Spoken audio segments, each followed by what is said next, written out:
It's almost the 1 year anniversary of me starting Common Filth on YouTube. I'm not going to do anything for it. I'm not going to do some self-congratulatory, masturbatory thing, because that's just stupid. Anyway, this is the 40th edition of Common Filth Radio. Thank you for listening. If you'd like to support what I do, buy my stuff on Bandcamp, commonfilthradio.bandcamp.com. Tumblr Vistas Raw Volume 2, available now, $3 or more. And you can pay more if you feel like paying more, but you don't have to. $3 and you get 12 episodes, 40 plus minutes, all exclusive to the Bandcamp collection. I also have Amazon.com affiliate link. If you are buying on Amazon.com anytime soon, you can click on that. I get a percentage of whatever you buy at no extra cost to you. Anyway, Vine Marathon has, the Vine Marathon Volume 1 has about 45,000 views as of this recording as I'm sitting here, and inevitably when you get that many views, it crosses the path of the sorts of people that are featured in the video. Not the specific characters in that video, but the kinds of people who are sympathetic to the, I'm a genderqueer, I'm a pansexual, gender fluid, blah blah blah. And they comment because they can't fathom that people make valid criticisms of their stupid idiot lifestyle. So I'm going to read to you some of these comments that were left on the video, and we can have a laugh at them. It's somebody commented, I want to smash these people's faces in with a hammer so badly, to which this teenager, maybe even younger, replied, if you're talking about the people commenting, then me too. To which the original commenter replied, no, just the mentally ill people in the video. And then the preteen to teen replied, oh, well then I want to smash your face in with a hammer as well. Response, your bitch ass probably couldn't swing one with all of your hormone problems, Lamau. And then they respond with something like, I didn't take the screenshot, but like, my hormones are none of your business. Well, the fact that you're commenting on this video saying that, oh, these people in these comments are so horrible, we're not all like that. You're making your hormones our business. You stupid fuck. But I can't get mad at these kids too much because the state enables it through school, through the educational, quote-unquote, educational environment. Because the school that these kids go to, it's the only socialization they get. And for whatever reason, being LGBT is what's cool. I don't know why, but it is. And these people don't actually want to suck dick if they happen to be boys, so they're like, well, if I want to be a girl, then I'll be the T in LGBT. You know, as degenerate as sodomy is, as niggas having sex with the same sex is, at least there's some work that has to be put into that. These people, they're the lowest on the totem pole of effort with regards to sexual deviancy. But you know, if the cool kids crowd didn't exist and that cool kids crowd was oriented around bone blowing and labia sucking, moving on. Another comment from the same person that had that exchange. Somebody said, the trans thing is dumb. It's either a mental illness for which you should seek help or a desperate cry for attention. It's not a desperate cry for attention. Literally, I wish I could be a girl. I wish I could be cis. Obviously, my life would be a lot better then. I can't explain the feeling of being trans. However, just like you probably couldn't explain the feeling of being cis. Because it doesn't fucking exist. You are either a biologically successful entity, an entity successful in the eyes of nature, or you are not. It's not a feeling. It is a matter of reality. See, this person used their names, or their name. Now, I don't want to use it. You can, whatever. I'll use it. Fuck it. Moving on. I'm just more comfortable with people referring to me as Griffin and he/him, as it gives me a sense of confidence in myself. Being trans is not a mental illness. It's just your gender not matching up with what you were assigned at birth. As if it's... I know I repeat myself. They treat this as if it's some arbitrary distinction. They think it's creepy that a doctor looks at your genitals and say, it's a boy or it's a girl, when that's the most basic thing. That's what defines what you're going to be doing in life. I know, I've said this time and time and again, but it bears repeating. More of this comment. Mental illness and being trans are two completely different topics. I know trans people who aren't depressed, anxious, bipolar, or anything. Really now? Really? You can't really know it if there's no difference between you. And then a recent comment. This makes me disgusted. As a non-binary pansexual, yes, it's a thing and it makes me so disgusted. This is just so disgusting to me. What, you disgust yourself? I don't know what this comment means. But I'm done trying to figure all this shit out. It wouldn't bother me so much if we didn't live in a democratic culture. Now, I know America is not a proper democracy. Nobody has ever been able to tell me what a proper democracy is, a pure democracy, because pure things totally exist. 100% perfect manifestations of these ideas exist anywhere. Yeah, they exist in abundance, but nobody's been able to point me to one. Anyway, it wouldn't be a problem if every one of our decisions had an impact on somebody else's life, their way of being, their culture, their patterns, their schedules, their habits. Everyone feels like they have a say.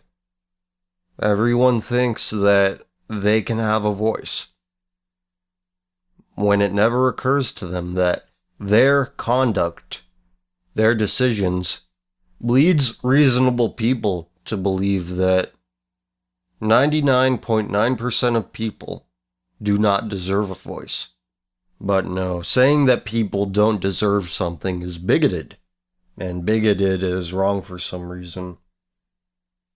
I explored the meaning of bigoted a long time ago. I looked it up in the dictionary. And sometimes the dictionary can lead you to useful places, even though the dictionary seems hell-bent on destroying itself, the various gatekeepers of the English language, by adding these words like binge-watching to the dictionary. And, what else? Some other meaningless, fleeting thing that is a product of cocooning and status signaling that has become so prevalent in the year of our Lord 2015 and beyond. By the way, did you know it's 2015? And that's a good enough reason for anything to exist. It's 2015. You gotta change with the times. Changing is all... Things that change, it's always good. Did you know that? I mean, progress. Who doesn't want to progress? What, do you want to regress? How do you explain this shit to the average person who thinks that any of the waves of feminism were a good thing, and that third wave feminism or fourth wave feminism, whatever it is, they just take it too far. That's what's wrong with it. That's what's wrong with anything. That's what the average person thinks. It's just, oh, don't be extreme. As if it's the extremism I have a problem with. Excuse me, 1 second. No, I'm not drinking booze.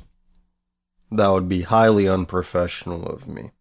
And if you think it's the extremism I have a problem with, no. Because I myself am an extreme person. Now that I think about it, that's not true. Opposing whatever trends you find disgusting or unfavorable in a very vocal way, that's the extremism. That's what society deems extreme. And now that we are approaching summer, summer draws nearer every day. For some people, it's already here. For some kids, we will see the gay agenda being kicked into overdrive. I wrote this last year when I was writing that it's very curious that all of these court decisions, these Supreme Court decisions relating to sodomy, it's basically what it is, institutionalized sodomy. It's very interesting that all of these court decisions are handed down during the summer when kids are at school. Remember all the way back in episode 2, was it, when I read the Gay Rights Charter of 1972? How it called for the abolition of all age of consent laws. You remember that? No, there's no connection between any of these things. I'm just being an extremist. It's okay if you have an underage Southeast Asian rent boy that you adopted. It's okay. No, it's okay, as long as you aren't an extremist about it. Am I right, Patriarchy Comics? See, I'm in one of those rare moods that leads me to name drop things that I don't like. And I don't need to name the various anti-SJW pages run by girls who are opportunists looking for attention, because attention is as good as gold to the female mind. This is why I don't really talk about feminism very much anymore, because who said it? Fringe Elements, many years ago, it's like 2 or 3 years ago, he said that anti-feminism is basically political correctness. And I mean, he might have been a little bit early when he made that video, but I think that he has been proven quite correct on that. Was it that one-page social justice warriors who are like, why are you so homophobic? You're just as bad as the feminists.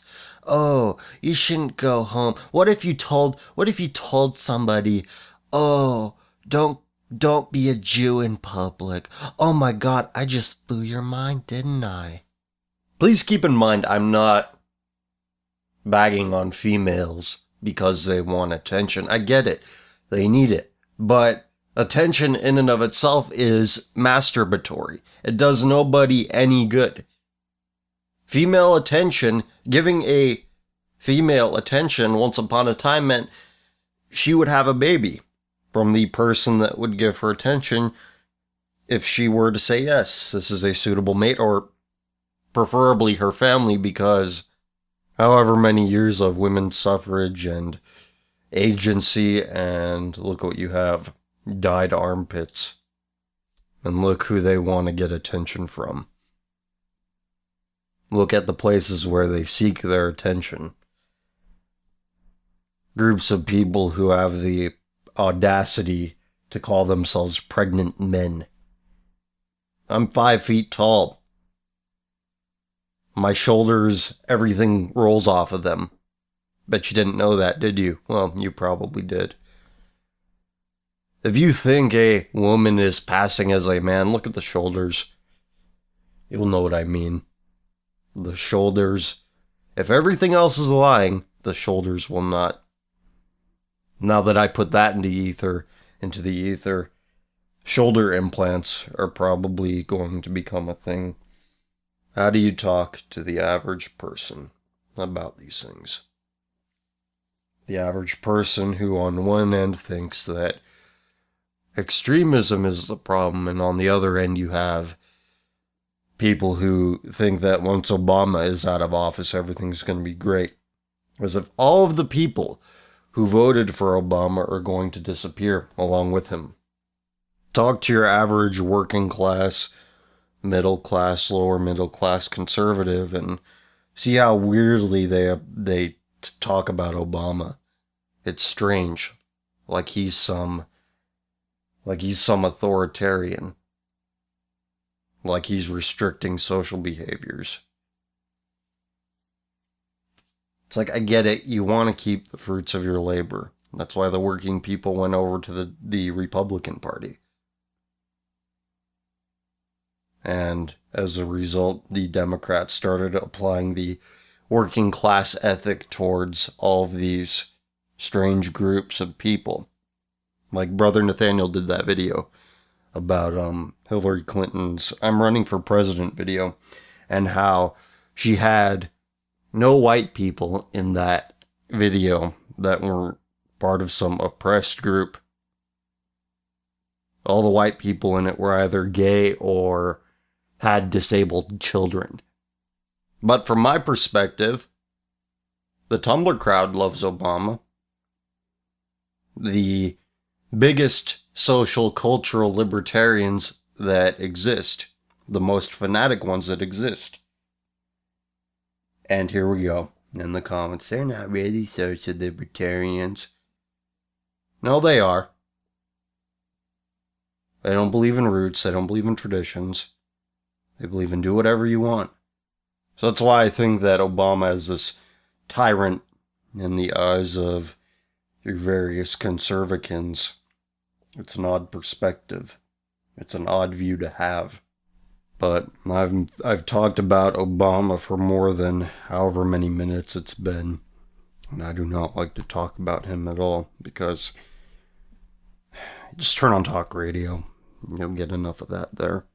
Somebody sent this to me on Twitter, and whoever it is, you probably know who you are. I just can't remember. My mentions are so full. But send me a reminder, and I'll give you credit on the next episode.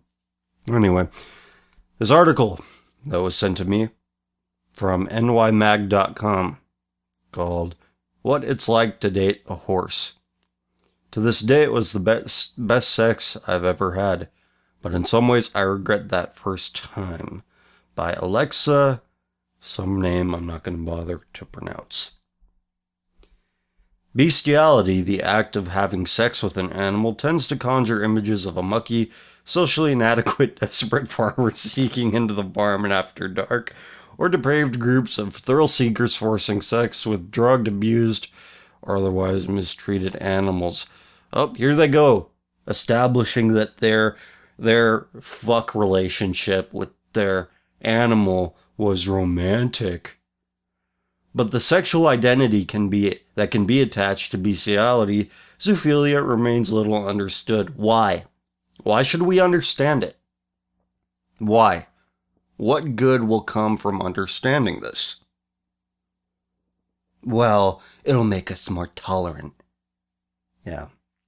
If I have to tolerate horse fuckers, I'm going to say that tolerance is not the great thing that everybody makes it out to be. Anyway. In 2002, the sex therapist Hani Miletsky published Understanding Bestiality and Zoophilia, a book based on her study of almost 100 zoophiles, research that led her to conclude that many form deep, loving, and very nurturing relationships with their animal partners. Yeah, more arguments for whatever wave of feminism. Great decisions you're making there, lady. I'm going to dedicate a significant portion of my life to talking to animal fuckers, to horse fuckers, to pig fuckers, to dog fuckers, to cat fuckers. And saying that, oh, well, they know how to love. They form loving relationships. Here's a book about it. While it's certainly not a homogenous community, many zoos, as they are known to self-identify, are monogamous and live with their animals as if they were human partners.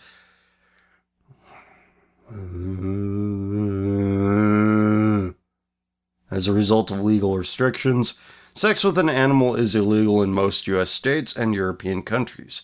The lived experience of being a zoo is rarely heard outside of underground online forums or secret meetup groups. And I'm sure that they will soon have an app for it. Here, a 42-year-old man from Canada describes his life as a zoophile attracted to female horses. And we have an interview. When did you first realize you were attracted to horses? Do you have a horse coming of age narrative? The first time I saw a horse, I was 7 years old. There was a carnival in a parking lot across the street from my house, and it had a parade of them walking around in circles. I begged my parents to let me go so I could ride the ponies. But when I got on a horse's back, I was absolutely horrified. I bawled my eyes out. I think I was bothered by how awful the situation was for them. All they did was go round and round. I could sense something about that in their attitude. Did you experience sexual feelings? No, I was only 7. I started to notice horses in that way when I was about 11 or 12. Everybody else was stealing their dad's Playboy magazines, but I had a book called The Big Book of the Horse. Your Playboy? Essentially. It was a very interesting book. Everything you ever wanted to know about horses. At the time, I didn't really think of myself as different or unusual. It was just what I was interested in. I wasn't going to go broadcast what I was doing, but I also wasn't thinking to hide. I feel like my sexual development was bang on. I just had a different affection. Well, it's just different. Celebrate our differences. You don't want to be intolerant, do you? So the book aroused you. Did you masturbate over the images of horses? Oh, yes. And later I'd go to pre-internet online dial-up forums, and that's where I came across bestiality porn. And I didn't realize it was abnormal at that time, but the comments attached to those pictures were all going on about how disgusting it was. I was 13, so that would be when I was first aware that I was different. I grew up in the city, so I didn't have much access. I was always on the lookout for horses when I was traveling. I saw farms that I'd have loved to go explore, but they were never near my home. So you want to break into some unassuming farmer's farm and get fucked by one of his horses.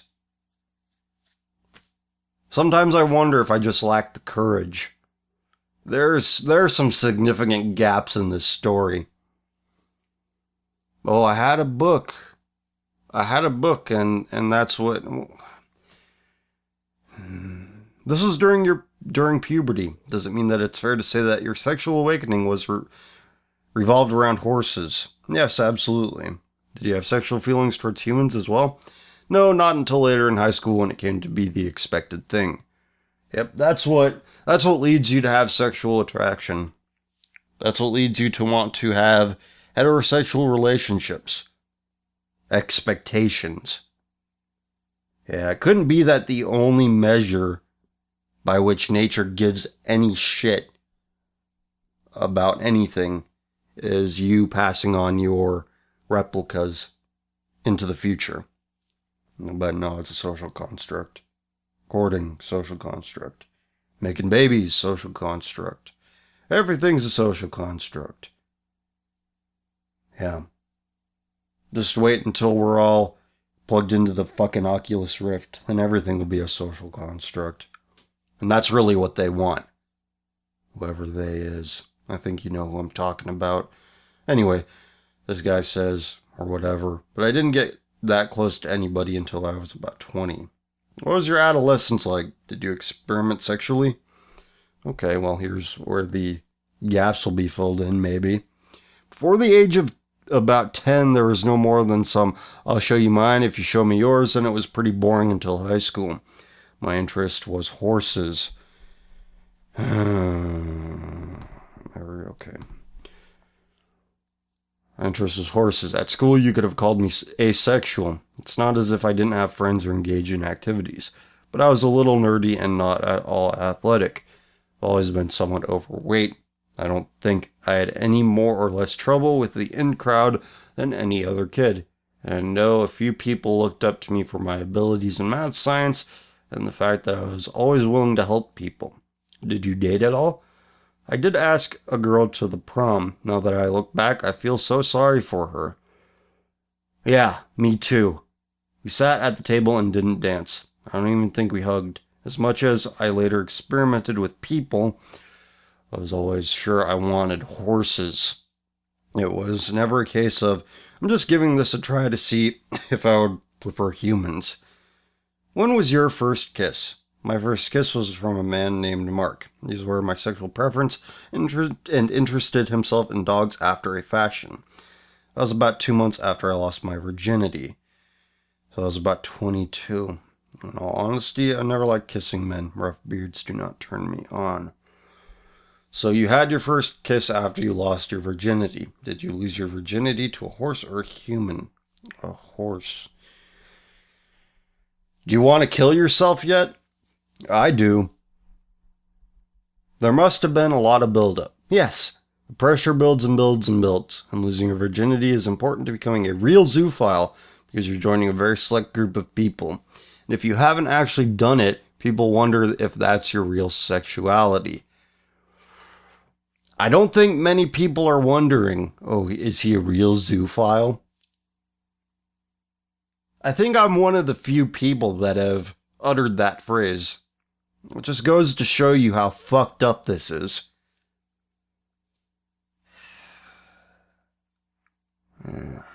So there's some hazing that goes on. I'd wanted to have the sexual experience as well as the street credit among my peers, the zoophiles I'd met online, because they were my closest friends really. Kill me. How did you find a sex partner? One of my friends had access to a nice female pony, and he let me have sex with her. Okay. And then the interviewer asks, what was it like? And this is a woman asking this. I need to read that Soiled Cinema review made by of a film made by that Dutch woman. Goes to show that, never mind, different story. Okay, what was it like? My friend was there at the time. She was holding her head. He didn't have to do that. It's not like we were doing things that she wasn't enjoying, but he was there to protect me. Yeah, it was back to me, and he was holding the lead rope. I don't need to read this. I don't need to read this. Somebody told me to look at the comments because this fucking interview is long. Oh my god. This guy has a wife.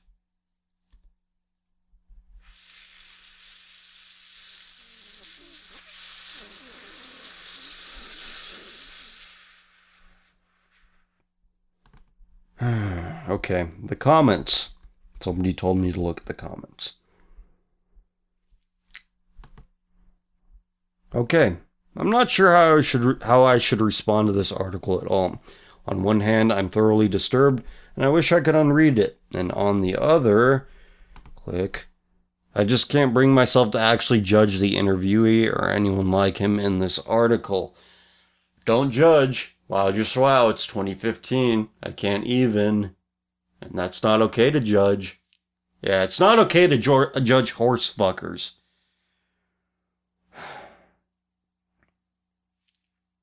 Well, not full-heartedly anyway. I'm continuing to read this comment. Since I can kind of understand where he's coming from. I know what it's like being judged.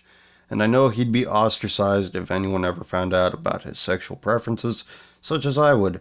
Perhaps not on the same scale. I'm a homosexual, not a bestialist. I use this term because I can't remember how to spell the other one. A horse fucker? You have to make up words for this shit? For horse fucker to make it seem okay? So I can't say I know exactly what he's coming from, but I'm just here trying to understand what mindset could actually lead to feeling a romantic / sexual attraction to an animal. Kill yourself. Honestly, the publication of this story in print is not as well developed as this actual interview. Comparatively, the interview gives the reader the chance to actually process what he's saying in a natural progression, which eases the shock value. The comment underneath that, I think that's beautiful, and don't know what are your problem, guys. Beauty is subjective. These are average people. People you walk by while you're going to lunch, while you're dropping off your mail, while you're going to work. These are the people. People who comment on these articles saying that it's beautiful that this guy is talking about raping animals. Fucking horses. Fucking horses. Let's read this comment. If communicating with non-human animals is what is needed, all contact must be severed. Non-human animals cannot speak or sign documents about anything they do for us. The no consent argument is ridiculous. It is there to oppress the zoo. To even have to fight for the right of the zoosexual is an undeniable sign that there is no freedom at all. And why do you deserve that freedom?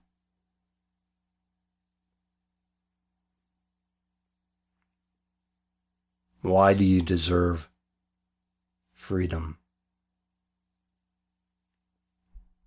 And a YouTube link.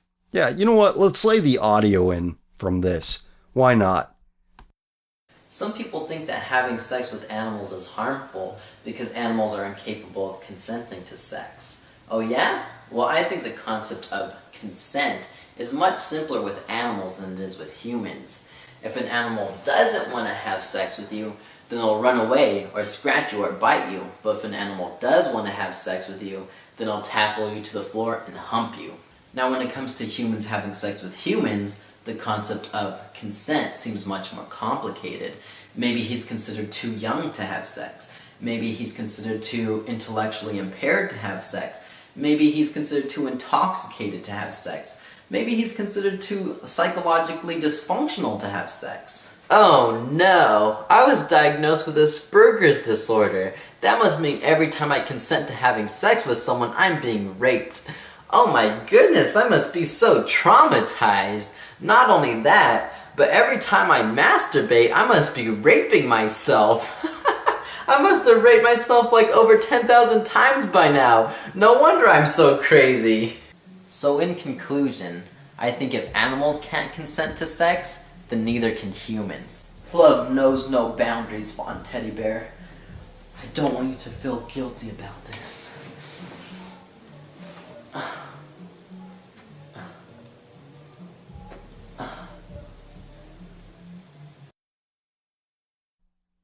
That clip wasn't very long.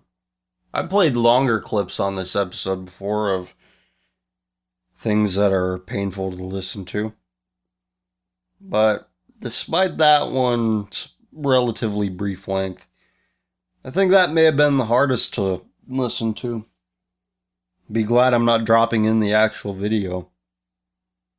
And that video had tens of thousands of views and more likes than dislikes.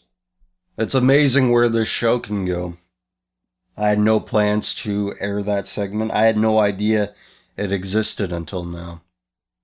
Do you understand by now that the average person, the common man, cannot control himself? He cannot place limits upon himself. He cannot and will not control himself. The slippery slope fallacy is deemed a fallacy to obscure this. To obscure the inevitable degrading of the human condition, of a man's soul. I'm pretty sure that any intellectual logical fallacy exists only to obscure the inevitability of human freedom. To obscure human nature. It's a fallacy to point out that people can't fucking control themselves.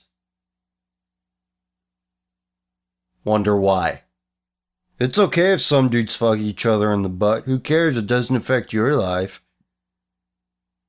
Inevitably becomes what? Animals can consent. It's okay to fuck animals. Love knows no boundaries. But no, these two things aren't related. It's the extremism. You can do whatever you want. As long as you aren't extreme. Hey, you can fuck horses as long as you're not extreme about it. You can make a video with tens of thousands of views about zoosexuality. As long as you aren't being extreme about it. Yeah. I'm sure you won't hear this one from the anti-SJW crowd who run, I don't like Tumblr, but I like everything that Tumblr likes pages. Again, I don't edit in the videos, but I did include the audio, and what you didn't see was that guy going down on the teddy bear he was holding. This grown-ass man, presumably, who is perfectly capable and makes great decisions. Yeah, you know what? You do have autism, buddy. No, you don't. You know, at least there's some productive forms of autism where, they might be weird socially, but they have this one narrow focus, and that narrow focus can be redirected into something that benefits society in some measurable way. This guy doesn't have autism. This guy, he has something else. And I'll refrain from saying it. I'm already saying too much stuff that's going to get me in trouble. How many more times do I have to say that people don't deserve freedom? How many more times do I have to provide examples for you? How long before other people start listening? How long before people listen and then act? How long before people even consider that maybe this freedom thing, maybe this liberation thing, maybe it's not working out so great? I think I'm going to be waiting a very long time. And I think that there is no limit to the amount of times I can say freedom is bad. This is the inevitable result of liberty, personal autonomy. I need to take a step away for a bit, so listen to some music, and I'll be back with questions.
Alright, let's do some emails. This is from Hank the Tank. Quick question and a bit of background. I'm physically fit, 24-year-old IT professional with a bit of a traditionalist streak. Folks divorced at 16 and have been living on my own since 18. I've been celibate for the past year and a half after I had another relationship end due to infidelity on the woman's part. I'm an emotional guy, but tend to remain stoic and calm in both my professional and personal life. I was watching your podcast, episode 33 and 34, and felt moved during the reading of the Return of Kings article about serving your country and the lack of interest in doing so, and disgusted by the readings of the casual and adultery Reddits. I agree with most, if not all, of your viewpoints and really enjoy the show. Suppose my question is, what now? I've been seeing this shitstorm a-brewing for the past 8 years, but I've been carrying the weight and moving forward with my life without letting it get me down. But right now it's feeling a bit heavier than usual. Is there anything for guys like us to look forward to? Women seem to lack any sense of loyalty, and most men seem to do anything for sex or for hedonistic pleasure-seeking, all the while undercutting their fellow man at a chance at sticking their hot dogs down some hallways. I feel out of place amongst people of my own age group and amongst people younger than I. I have two sisters whom are fairly traditional and were raised right, so I suppose that gives me hope. But right now, it seems like people like me are public enemy number one, and it's starting to get to me. I don't want to come off as a MGTOW kind of guy, as I believe you should never stop trying, but Jesus Christ. Again, enjoy the show and would appreciate any encouraging words of wisdom. Well, I have never been betrayed in the way that you were betrayed in your previous relationship, and I cannot imagine the amount of hurt that results from such a thing happening to somebody. But I think the hope in your particular situation comes from the fact that you are employed in an industry that will exist for quite some time. So I view that as a positive. But you probably understand that employment, while important, while it is a noble thing to be a productive member of society, it's a bit silly as an end in and of itself because, as we've covered on this show many times, riding the consumerist carousel is rather empty. But I think the hope is that you have siblings and they have their head on straight, and that they would be worthy of your help if they ever needed it. You'd be able to provide help to them. I think there are many worse things in life than aspiring to be able to care for your siblings, looking out for them. As for what society thinks of you, think of the guys who are in similar situations who aren't aware of what society thinks of them, of how society treats them, of how the law views them. Those guys should feel the least amount of hope for the future. But by virtue of their obliviousness, they think everything's A-okay. And I wish I could answer this question more in depth, but I have a shit ton of emails to get through. But if you want to revisit this at some time, just send me another message and I'll answer it again. Alright, next up from Marcus, and this was sent via Bandcamp. And thank you for buying my stuff on Bandcamp. Question: what do you generally use as signals to identify safe or friendly or allies, so to speak? Is it being pro-white or discussing the Jewish question? It's actually more general than that. It's more of an intuitive kind of thing. They don't have to say things that very specific things that I'm looking for. I mean, it certainly helps if people talk about race realism and the role of Jewish ethnics in cultural subversion. That stuff's all fine and well, but when I look for people who I would want to be associated with, I'm looking for stability. I'm looking for decency. I'm looking for people who aren't going to fly off the handle, like, what's-his-face? Mike Asimov, I think his name is. Anisimov, the neo-reaction guy. And yeah, this came up in somewhere. I don't know where it was, but this was an article written by Weave on Storify.com. And it's just talking about how he's posting about anime and hitting on Julie Borowski, generally acting like a disgusting nerd. Somebody like him I would not want to be associated with, because if he can't maintain a persona of sanity and stability in a public forum like social media, he's probably not somebody I'd want to have in my corner, or have myself in his corner. And this is not to pick on him specifically, it's just a recent example that crossed my path recently. But it's sanity that I place above all else. And another question from Marcus. You use 2 or maybe 3 clips of audio at the end of your Tumblristas episodes. One is a droning noise and the other is an actual piece of music in the clip. What are they? Where are they from? Are they original? The droning piece of noise is something that I processed myself. I took a piece of something off this really obscure CD, then I just slowed it down a lot and added some other effects, and it ended up being that droning noise. And the other 2 that you're talking about, one is a piece of like my interpretation of vaporwave future funk stuff, which I uploaded a couple of days ago, so you could check that out. And the other one, which I played actually earlier in this episode, I found it on a VHS rip of Canadian public access television. It gets by YouTube's copyright bot, so I'll keep using it until that day comes. But thank you for the questions. Next, from Elliot, who has a couple of questions, so we'll see how many we can get to. Do you think it is possible to raise a healthy, decent child in this day and age, seeing as how schools are polluted with feminist agendas and the media being a clusterfuck of stupidity? it makes me hesitant to want kids in the future. Although I would homeschool my child and try to be a good example, it frightens me to think when they are exposed to the world that their minds will absorb all of this poisonous bullshit we see here today. There are some kids who are provided a good, comfortable life with loving, decent, hardworking parents, but still end up degenerates based on what's popular. It truly fills me with dread when I think of having children, because it seems as if in the future everyone will turn into these mutants with a bit of female parts here and a bit of male parts there, and, oh, pedophilia is alright, they just want to love, and all of this other sickening shit. If you've watched the Vine compilations I've put together, you'll notice that most of the authors of these Vines are children, either, they're preteen or they're college age.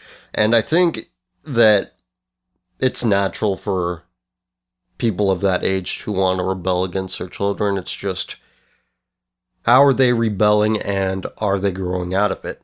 And I think that their modes of rebellion are putting them in a position where they double down on it and they make a lifestyle out of it by virtue of the groups of people that are considered cool. Most people don't grow out of high school. High school, a lot of people plateau there in their personal development. I mean, they might get better jobs after high school and, they can get college degrees, but I think, unfortunately, a lot of people remain the same after a certain point. I think your concerns are very legitimate with this in mind. I'm not a parent, so I can't really say in good conscience what people should do when raising children in the cultural environment we have now.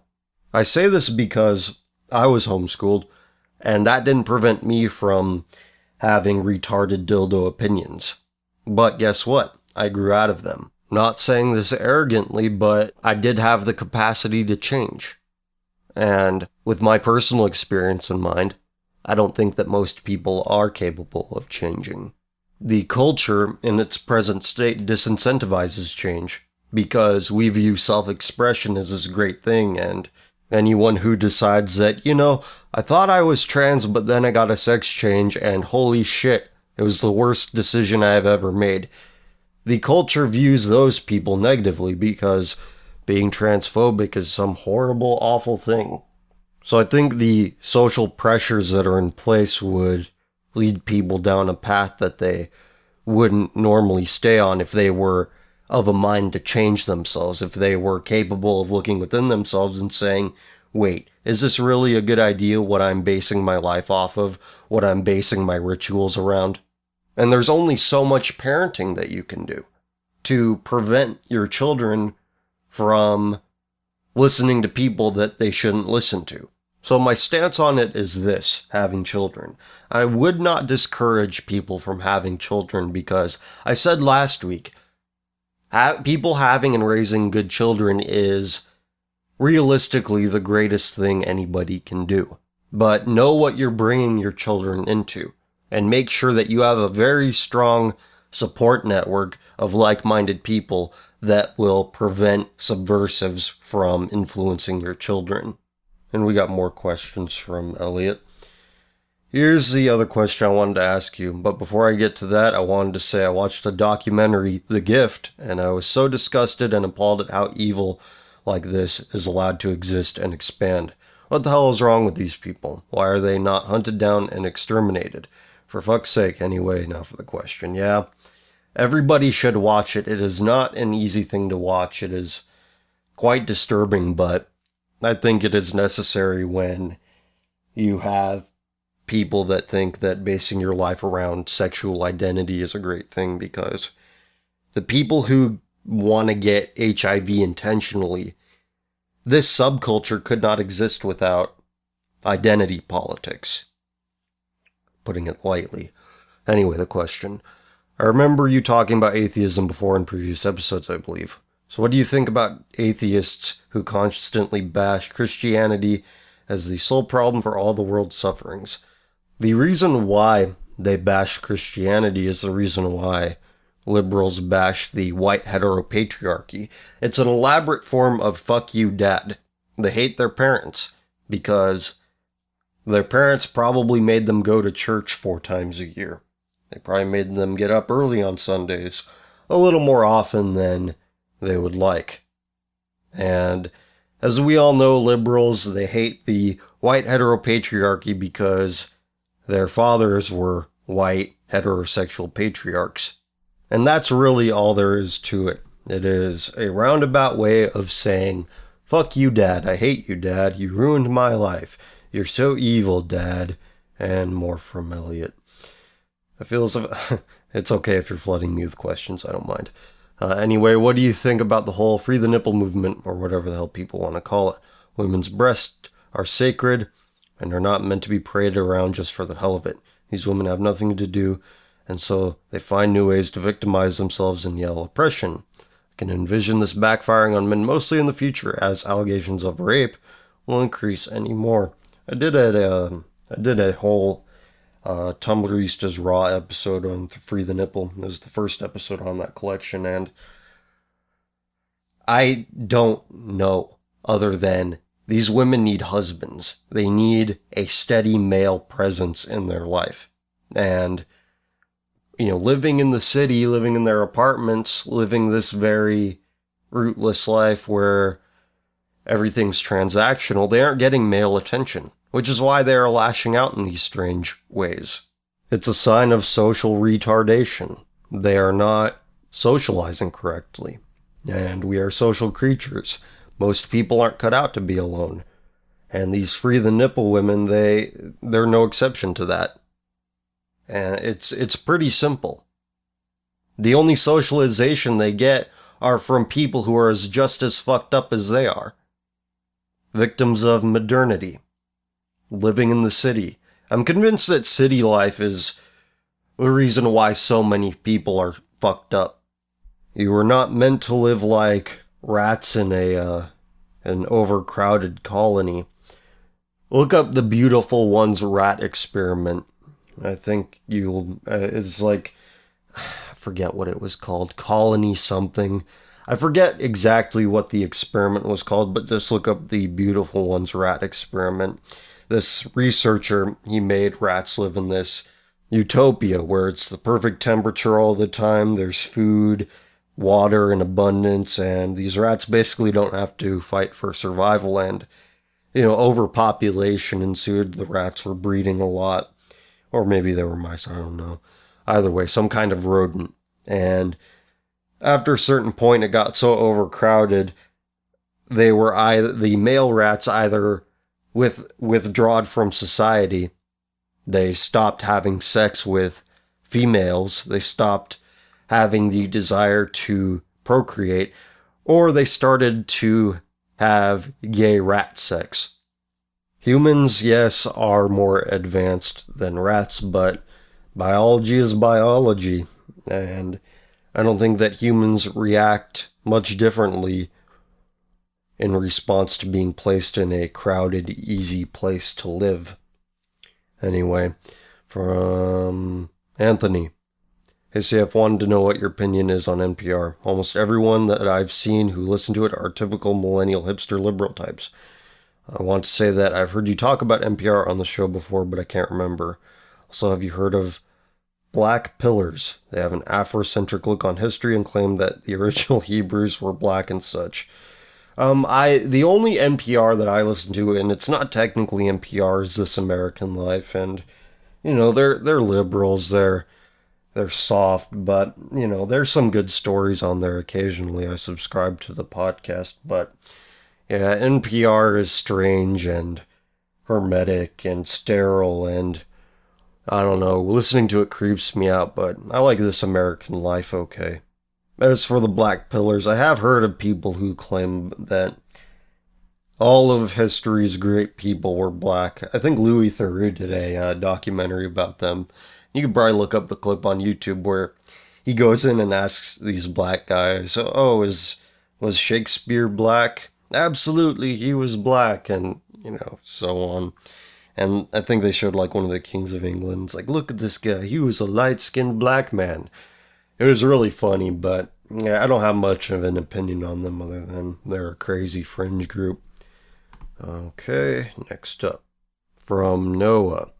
I've been watching, listening to your radios in reverse because that's how YouTube playlists work, and I'm a huge fan.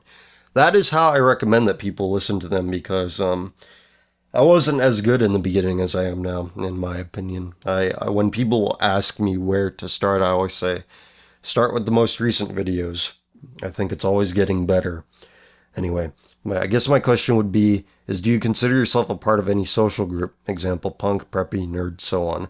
I feel you have many of the opinion and worldview of a punk minus all they let me attract attention to myself by putting shit in my face and looking ridiculous, and just sticking to the your actions have consequences and don't start trouble, won't be trouble mindset, with keeping your opinions and morals at the forefront of your life. On top of that, how do you feel about all these edgy emo teens who think they are oh so different in punk rock for looking like a gay pride raccoon and sympathizing with all disgusting walks of life because they are so tolerant and advanced? You know, it's funny because the one show that I went to, when I went to, well, not the one show I've ever been to, but the one time I went to 924 Gilman, they have that sign, no homophobia, no racism. That made me sick even back then. That was about 5 years ago. I've never really considered myself a part of any group like punk, goth, raver, whatever you want to call it. I never identified personally with those things, like back when Hot Topic was the popular thing to talk shit about back in 2004. You know, I did it too, and I'm like, those aren't real punks, even though I never considered myself a punk to begin with, but I did enjoy the music. But I don't reject or accept any label that people might find some commonality, the things that I say with other things. You know, I don't care if there's something that I have in common with punks or whatever. If that's what people see, then I'm not going to argue with that.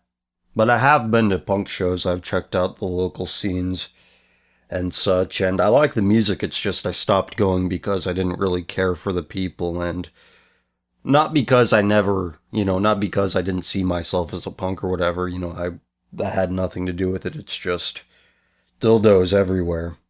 I think starting bands and being a part of the local scene was just something kids did to make their parents pissed off or to shock them in some way, and now it's becoming less and less shocking to play loud, fast music because, you know, their parents are familiar with it.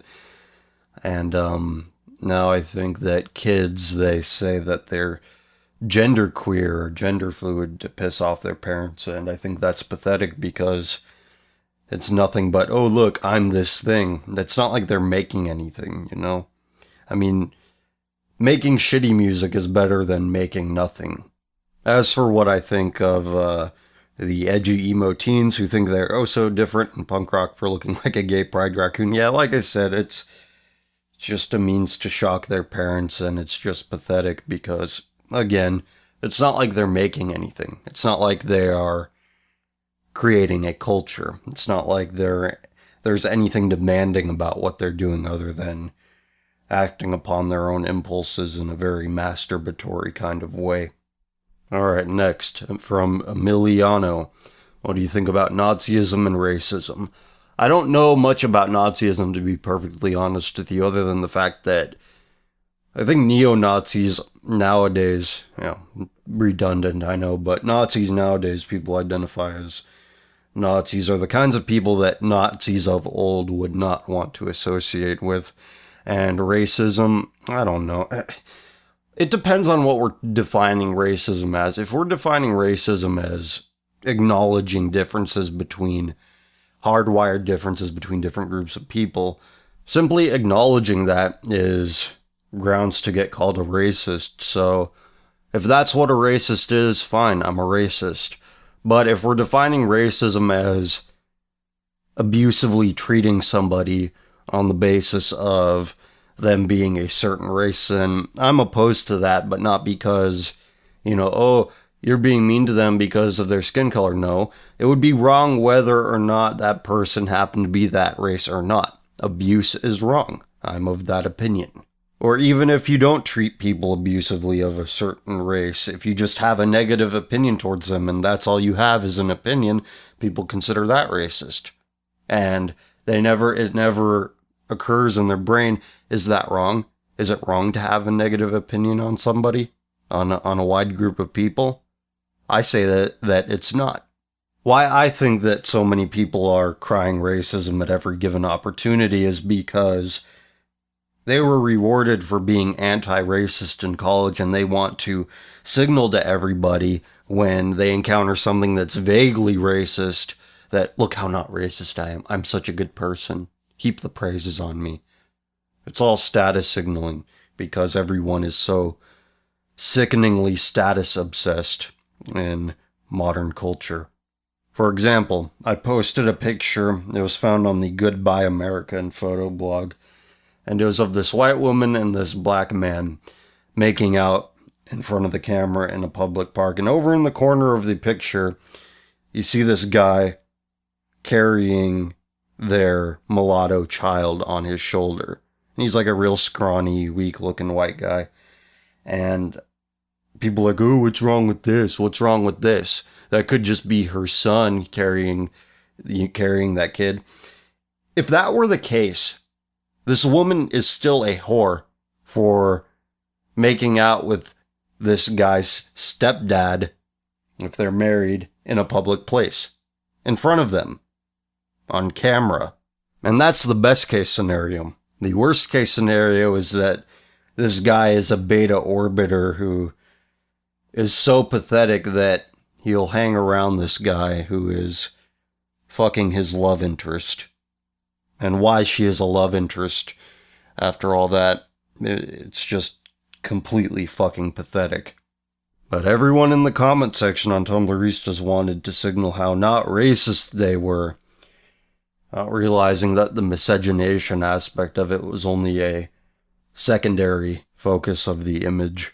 Alright, one more email question from Anonymous. Hey CF, I'm a white cishet male scum. I have an Asian girlfriend whom I love very much. I could marry her and have children, but my child would obviously be mixed race. This is a problem for a couple of reasons. I want my child to look like me, and I don't want my child to have the medical difficulties that would come with being mixed race. They could have problems getting bone marrow or maybe organs or whatever he/she would need. There could be some other issues that I looked over or didn't think about. I don't know. Also, am I wrong not to care about being a race traitor? I don't care that much because my girlfriend is far better than any white girlfriend I've had. She's very conservative and has the mind of a traditional woman. I also feel like it could be a lost cause to attempt to preserve the white race at this point. And if I had to pick a race for my descendants after the whites have breeded out, it would be Asian. What's your opinion on my situation? Am I a fool? Do you have any advice you can give me? Am I worrying about it too much? It's been bugging me for at least a couple weeks now. Thank you. Ramsey Paul did a video a number of months ago about this half white, half Asian blogger who's different than the one that I talked about who runs the Stuff Your Asians Like blog or whatever it is. That guy's a fucking nut, but that's not the point I'm trying to make. The point is that he made a good point, and that point he made was that with men, being mixed race is kind of a strange thing because if a woman wants an Asian guy, she's going to go after an Asian guy more often than not. If she wants a white guy, she's going to go after the white guy. And, that doesn't leave a whole lot of room for the half-caste people, even though, which is not to say that they're all beta virgins who are involuntarily celibate. I don't have any studies to back it up, but I do think that mixed race men have a more difficult time in the dating market. I think that men are more willing to date mixed race women than women dating mixed race men.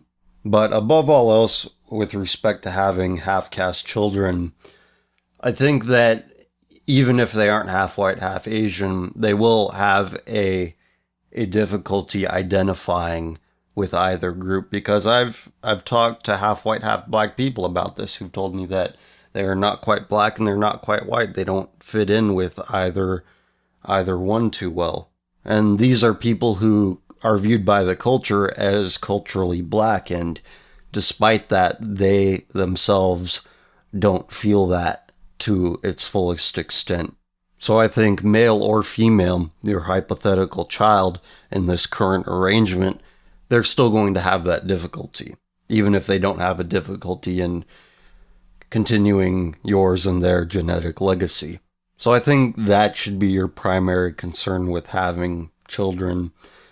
A lot of people say that this contributes to white genocide, this race mixing thing, but biracial people, I think, only make up at most 3% of the American population, and most of us are American who listen to this show. The white population decline is just a function of a weakened white culture, and whites being pro-immigration, disturbingly pro-immigration, and importing people with different reproductive strategies than whites themselves, because whites don't have as many children as people from South America, Africa, the Middle East.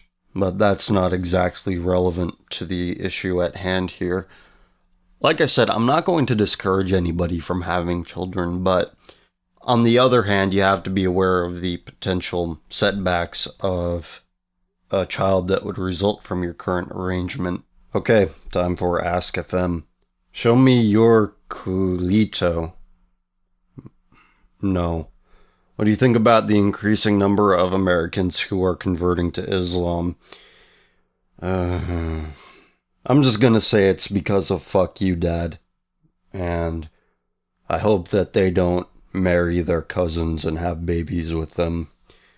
I think that is a problem. What else? What do you think of Iran? Would you live there?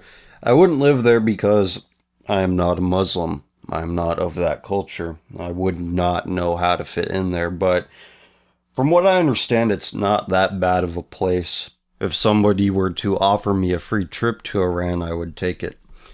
I would do all the touristy things. Next, I ship you and my queen. Communism kills. Well, I don't have anything against communism kills, but I don't want to have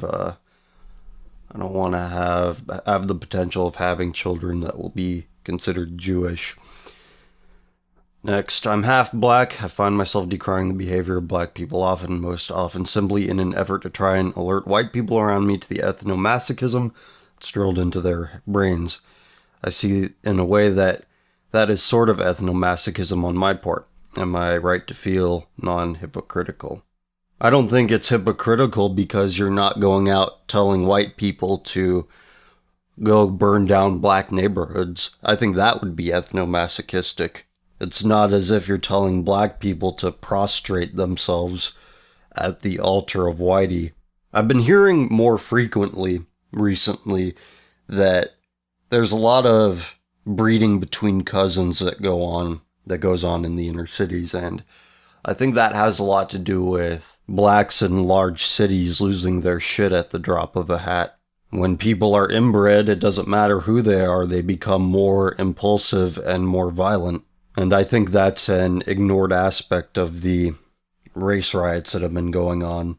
And I'm not saying this to be shitty or condescending. I mean, there's that one rapper, I posted a link to it on one of my pages some time ago. He was having sex in a sexual relationship with this woman, and his grandma told him, that's your cousin. And he didn't know. And he was posting videos about it on Instagram, I think, like, shit, the hardest part's already over. It's all beautiful. We have a good relationship. I ain't gonna stop hitting that. The pussy's good. And this is a guy who has a career, who presumably makes some decent amount of money. But no, I don't think it's ethnomasochistic to decry the behavior that is damaging to any society. Next question. What are your opinions on masturbation? Do you masturbate yourself? We've reached this point. Yeah, I masturbate. You can barely hear it, but if you listen really closely on all my episodes, you can hear a faint fapping in the background of every one of my episodes. I edge throughout the recording of every one of my episodes, and I reward myself with a big fat wad, a big fat load. I wonder how many people will take that seriously. Is there no incentive anymore for the average non-religious person to act decently? What could be done to increase this incentive? Well, you can end the and an economy that measures success by consumer spending. Consumerism and lack of decency, I think, go hand in hand. And that was from JTRW. JTRW also asks, do you ever listen back to your own shows? Yeah, I do. I usually listen later in the week to the most recent one. And I do this to add to to find the best segments from each episode and add it to the best of Common Filth radio collections that I release at the beginning of every year. And I've only released one, but I do have another one planned for January. And it will have a bunch of segments that I have cut out for various reasons, but I don't want to hype it right now because that's 8 months away. Alright, I have a couple of questions left over, but they'll have to wait because I am out of time. Thank you everyone once again for sending in your questions. I really do appreciate it. You add a lot to this show, more than you can imagine, and I am very appreciative of that. So again, check out the links below. You can buy my stuff on Bandcamp if you like to support what I do. You can buy stuff through the Amazon affiliate link, and also check out the Twitter, Facebook links. I'm active on Twitter. I recommend you follow me there, and I follow back, so good stuff. Alright, I think I've said everything I need to say, at least for now. I will talk to you guys later. Take care of yourselves. Have a good one.